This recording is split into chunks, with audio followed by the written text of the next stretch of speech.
So hi everyone, I hope you all are doing great. और मैं भी एकदम बढ़िया हूँ।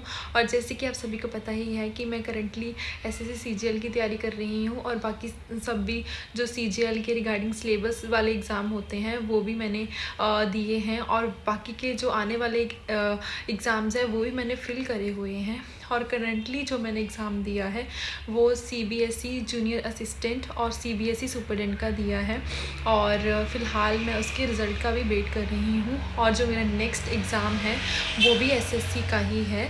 और क्या होता है कि मेरा माइंड थोड़ा सा रिलैक्स हो जाता है। अब कई स्टूडेंट्स ऐसे होते हैं जिनकी जो हॉबी होती है वो डांस होता है, डांसिंग, और फिर कुकिंग।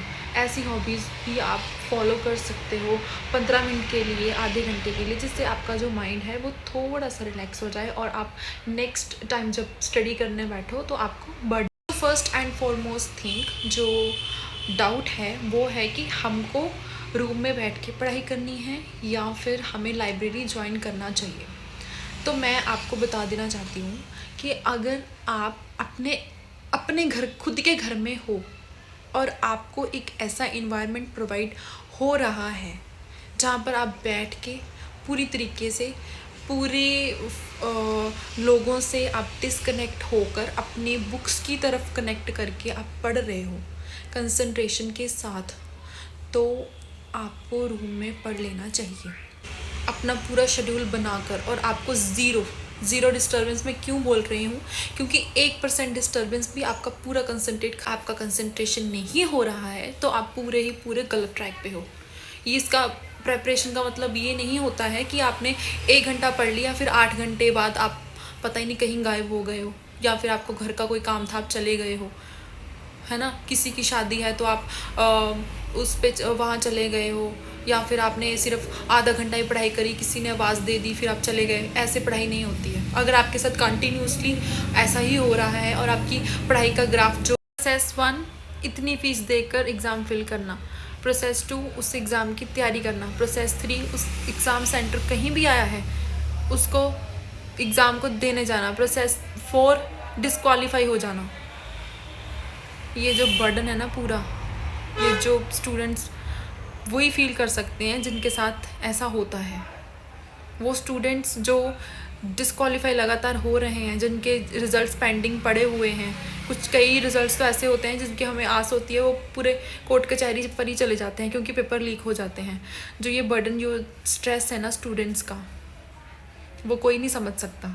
वो वही स्टूडेंट समझेगा जो concentration, dedication, hard work, discipline, motivation, ये 5 चीज़ें हैं जो आपको आपके करियर के लिए काफ़ी ज़्यादा हेल्पफुल हो सकती है। लाइब्रेरी में पढ़ाई करने का ये फ़ायदा है कि जो आप रूम में 1-2% पर कंसंट्रेट कर सकते हो अपनी स्टडी पे, वो आप लाइब्रेरी में 100% करते हो, क्योंकि वहाँ पर माहौल ही ऐसा होता है पढ़ाई का।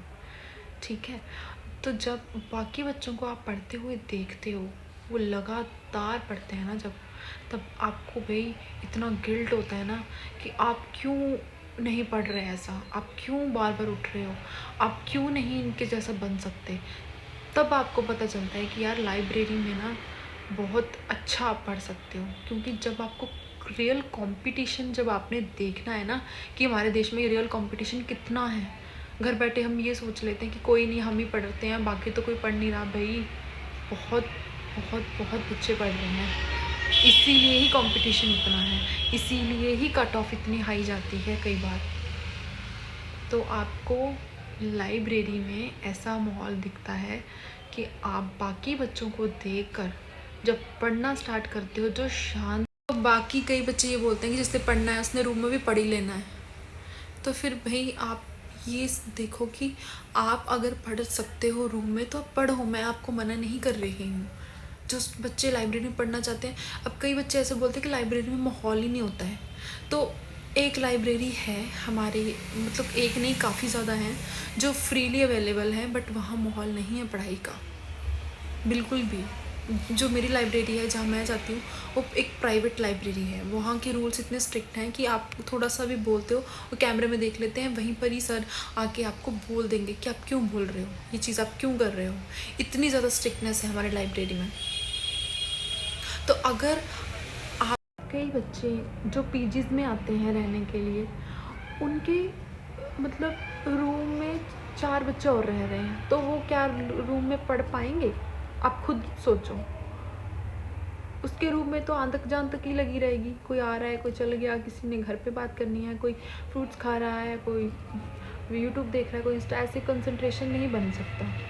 मैं एक एसएससी की स्टूडेंट हूँ, मैं कितना ज़्यादा स्ट्रगल देखती हूँ बच्चों का, मैं कितना ज़्यादा स्ट्रगल कर रही हूँ। अब बच्चे ना कहीं, अब मैं बोलना नहीं चाहती, बच्चे कहीं ब्रेकफास्ट तक स्किप कर देते हैं, लंच तक स्किप कर देते हैं, सीधा जाके डिनर करते हैं, वो भी खुद बना के खाते हैं। क्यों? क्योंकि महंगाई इतनी बढ़ गई है, चीज़ों के आटा इतना महंगा है, चावल इतने महंगे हैं। अब आप बोल सकते हो कि घर से ले आओ, अब घर में हम डेली थोड़ी ना जा रहे हैं, हम घर 1 महीने बाद, 2 महीने बाद, 3 महीने बाद जा रहे हैं, तब तक तो हमारा आटा ही ख़त्म हो जाता है ना, हमें कई बार यहीं से लेना पड़ता है इन शहरों से।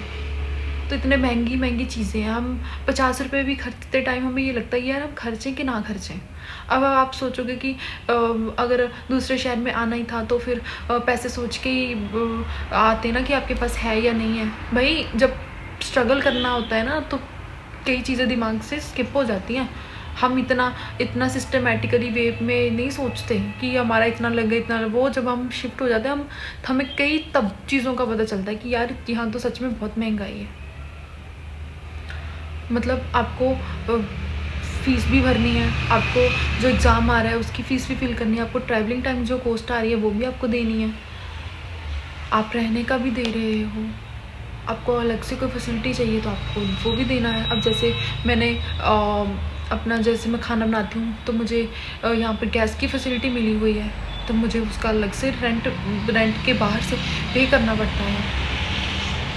तो आप सोच भी नहीं सकते। अब मैं लाइब्रेरी जाती हूँ, मेरा ऑटो का या मैं बाइक पे जाती हूँ, राइड बुक करती हूँ, कितना खर्चा आ जाता है ना, सोच भी नहीं। हम चाय पीते टाइम, कॉफ़ी पीते टाइम भी सोचते हैं कि आप पिएँ कि ना पिएँ, ऐसी कंडीशन हो जाती है एक स्टूडेंट की। तो अगर आप लाइब्रेरी की फ़ीस मंथली पे कर सकते हो, अगर आप अपने रूम से, अपने पीजी से लाइब्रेरी की जो ट्रैवलिंग कॉस्ट है वो आप पे कर सकते हो, और अगर आपको लगता है कि लाइब्रेरी में आपकी पढ़ाई अच्छे से हो रही है, आप ज़्यादा कंसंट्रेट कर पा रहे हो लाइब्रेरी में रेदर देन रूम, तो प्लीज़ आप 100% लाइब्रेरी ज्वाइन कर सकते हो।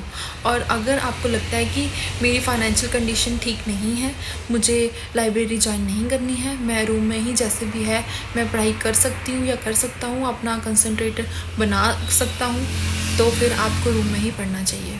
तो मेरा मैं आशा करती हूँ कि आपको मेरी ये वीडियो काफ़ी ज़्यादा यूज़फुल लगी होगी उन स्टूडेंट्स के लिए जो रूम में पढ़ना चाहते हैं, उन स्टूडेंट्स के लिए जो रूम पे स्टडी करने के बजाय लाइब्रेरी में जाना चाहते हैं। तो बी रेडी कि आप कौन कौन सी प्रॉब्लम्स को फेस कर सकते हो, और मैं आशा करती हूँ कि आपकी जो पढ़ाई है वो काफ़ी ज़्यादा अच्छे से चल रही है, और आप बिल्कुल भी ये नहीं सोच रहे हो कि मेरा टाइम ख़राब हो रहा है, क्योंकि जब हम ये सोचने लग जाते हैं कि हमारा टाइम ख़राब हो रहा है इस चीज़ में, तो हम काफ़ी ज़्यादा डीमोटिवेट होकर बैठ जाते हैं, तो फिर अगले दिन हम दोबारा पढ़ने लग जाते हैं। तो जब आप डीमोटिवेट होते हो तो आपका ही टाइम ख़राब होता है।